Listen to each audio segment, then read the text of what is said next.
Congratulations, Ken. My Thank God, you so are you much. ever good in this movie? Thank you so much. I Did appreciate you that. ever think, you look back at the first one, and what did you have, about 7, 8 minutes in that one? I think less than, yeah. And yeah. then it evolved for number 2, and now, my God, we can't get enough of you. Oh. I mean, seriously, did you ever think when you made that first one what this character was going to do for your career? No, I had no idea. I mean, I knew that I knew this was like the funniest film I was a part of. I remember thinking that, but I didn't know. I was like, this. I remember telling my wife, I think this is the funniest movie I've ever been a part of. I hope people see it. That was my exact words, and boy, did people see it. So it really, it launched my career. Every bit of success I've had in the last 4 years is solely due to The Hangover. And no, I mean, to have an expanded part like this in the third one, I honestly don't think it could get any better than this for me. What do you think it is about Mr. Chow that people love? I think he's a likable. He's kind of in that pantheon of being a likable villain. He's a villain with a sense of humor. That, he's a villain that always, he's always good to take, one time a day just to laugh at something. So when Alan falls out of the car, he's like, "Fat guy fall down, so funny." So that's when we're about to kill a guy, and then he's always taking the time, to have a laugh, because it's very important for your mental health.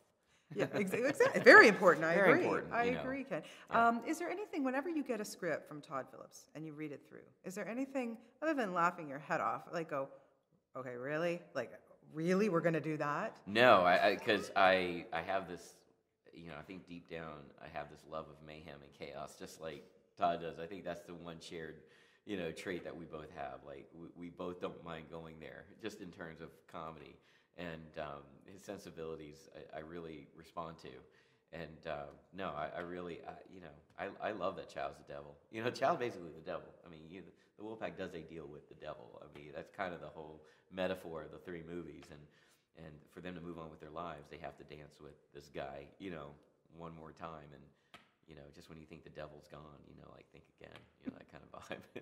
Yeah, he keeps creeping up. He really does. He keeps creeping up. You never get rid of this stuff. I'm a roach. You think after atomic testing, I just keep coming back. I agree. I think you need your own spin-off. Oh, From Your Mouth to God's Ears, I would love to do a Chow spin-off. That would be awesome. That would be Chow's the greatest character I've ever played. It's my favorite character I've ever played. I would love to do anything as Mr. Chow, to be honest. Do you get to, give a lot to your own character? I know everything's written on the page, and Todd's such a great writer and everything, but how much has he let you guys, well, for starters, it was my idea to be naked in the movie, so that was when I pitched that idea to him, I said, "You think I could be naked? And I think it'd be funny if I'm naked in the movie." And Todd's like, "You don't have to tell me twice."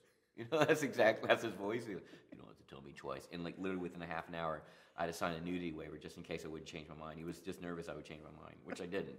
So that to me, says it all about Todd, where he's very collaborative yet very specific. So he's a really good blend of being like a good coach, but also being open to ideas. He hits that balance just right. There's got to be a shorthand with all of you now. Yes.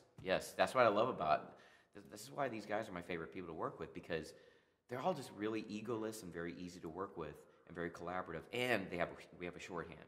We don't even have to talk to each other. We can just, I know where these guys are.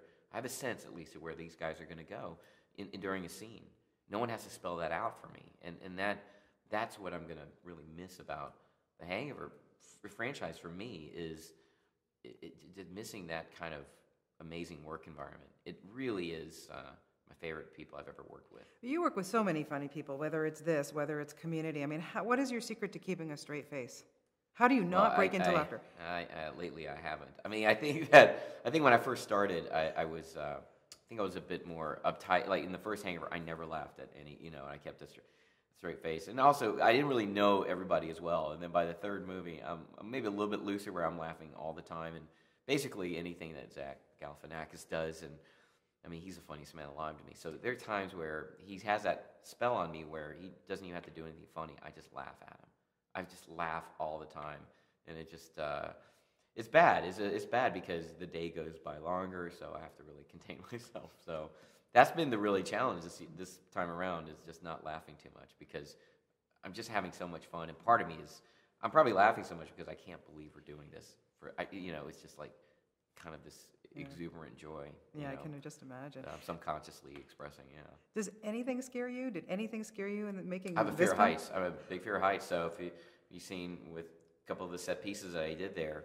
You know, I had to do a 30-foot free fall drop, massive fear of heights. Jack Gill, the stunt coordinator for Hangover 3, really cured me of that fear of heights. I did something in a harness that not many people have done, and that was all due to Jack. Jack was like, he actually told me this. There's only 3 people in the biz that have even attempted what you've done: Tom Cruise, Jason Statham, and Queen Latifah. So apparently, I'm among royalty. So. You really are. That's wow. That's a good pedigree to be amongst. That's right, Latifah. Wow, I'm impressed. Yep. Oh, I have to say, I'm not looking for that, but thank you. I'm glad the camera caught that, but I'm not looking for that. I am not worthy. I really appreciate it. Did we get that? Okay. So. Congratulations. Oh, I hear the community has been renewed. Yes, thank you. How awesome is that? It was. I'm so ecstatic, and again, it's due to the love of the fans, and I know Canada loves Community, and it really is the love of the fans on that show that have brought it back for a 5th year. I mean, I can't, 6 seasons in a movie. I can't believe. I was so pleasantly surprised, and it was all. But I really wasn't surprised because it was really due to the fans' love of the show. Oh, it's a great show. It really is. It's a great show and great people. It's like, Community is my favorite TV cast. Hanger's my favorite movie cast. It's like, I don't want to do anything else. This is all I want to do. There's no other. I don't have anything else. So you don't want to go back to saving lives? I would love to. Like, I miss my patients actually. I don't miss the hours. I do like. Yeah, I do like my hours. I do like the movie hours better, but I miss the patients dearly. I actually still keep in touch with a lot of them. So. That's great. Yeah, that's great. Okay, now I have to ask you quickly because I know you have 2 animated films coming out. We have Despicable Me 2, which I can't wait. Yes. And also Turbo. Yes. And if you just tell me a little bit about doing the voiceover process. What do you love about doing that, and how do you come up with the voice? I don't have to shower. That's great. I don't have to shave, and I don't have to shower. So that's 3 reasons right there. I love doing. I'm getting into animated voiceover. It's great because in my head I'm also doing something for my kids that's something that they can watch and enjoy, and it really is.